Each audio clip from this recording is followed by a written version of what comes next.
தமிழ் தான் முதலாக உலகத்திலே பேசின மொழி தமிழ் மொழி தான்.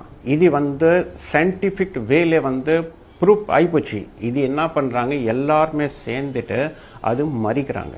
தமிழ் எல்லாருக்கும் தெரியணும், தமிழில் பேசணும். சைனா நாட்டில் நீங்கள் பேர் கூட அவங்க சைனா நாட்டில் வேறு மொழியில் வைக்க முடியாது. வச்சுனாக்கா அவங்க கவர்மெண்ட் ஜாப் கிடையாது. நீங்கள் உங்களுக்கு கவர்மெண்ட் வேறு எந்த என்ன சொன்னால் ஃபெசிலிட்டி பண்ண கிடையாது. எங்கே சைனாவில் நம்ம ஊரில் என்ன வேணும்னா பண்ணலாம்.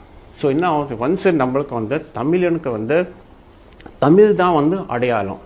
அதுக்கப்புறம் ஹிந்தி கற்றுக்க வேண்டாம்னு சொல்லி பட் கம்பல்சரி நீ ஹிந்தி படிச்சு தான் ஆகணும், ஹிந்தியில் தான் இது பண்ணும். அது என்னோட பார்வையில் அது சரியில்லை. இங்கிலீஷ் பேசலாம், ஆனால் இங்கிலீஷ் எப்படி பேசணும், எப்படி நம்ம சாப்பாடு உணவுல ஊறுகாய் எடுக்கணும் இல்லையா, ஊறுகாய் எடுக்கிற மாதிரி இங்கிலீஷ் பேசணும், மீதி தமிழ் தான் பேசணும். இன்றைக்கி பாரு, குஜராத்தில் போயிட்டு கிடையாது, குஜராத்தில் ஒரு நடிகர் கிடையாது, அதான் ரைட்டர் அவங்க கிடையாது, அசாமியில் கிடையாது.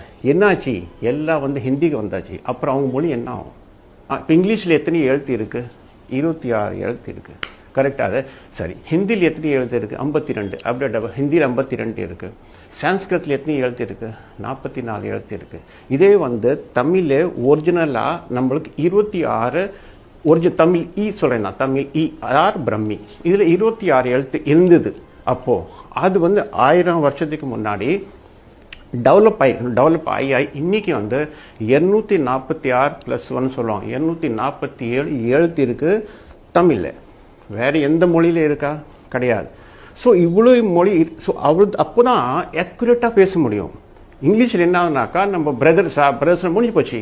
இங்கே பாருங்க, சித்தப்பா, பெரியப்பா எல்லாம் எவ்வளோ இருக்குது. அது ஒரு ஜஸ்ட் ஒரு ஃபார் எக்ஸாம்பிள் தான் சொல்கிறேன். ஒரு ஃப்ளவர் இங்கிலீஷில் என்ன சொன்னால் ஃப்ளவர்னா முடிஞ்சு போச்சு. இதே ஃப்ளவர்னா தமிழில் போச்சுனாக்கா என்ன சொல்கிறேன்னாக்கா, பொட்டு, அரும்பு, அதுக்கப்புறமா பூ, அந்த மாதிரி பார்த்தா 6 இது இருக்குது.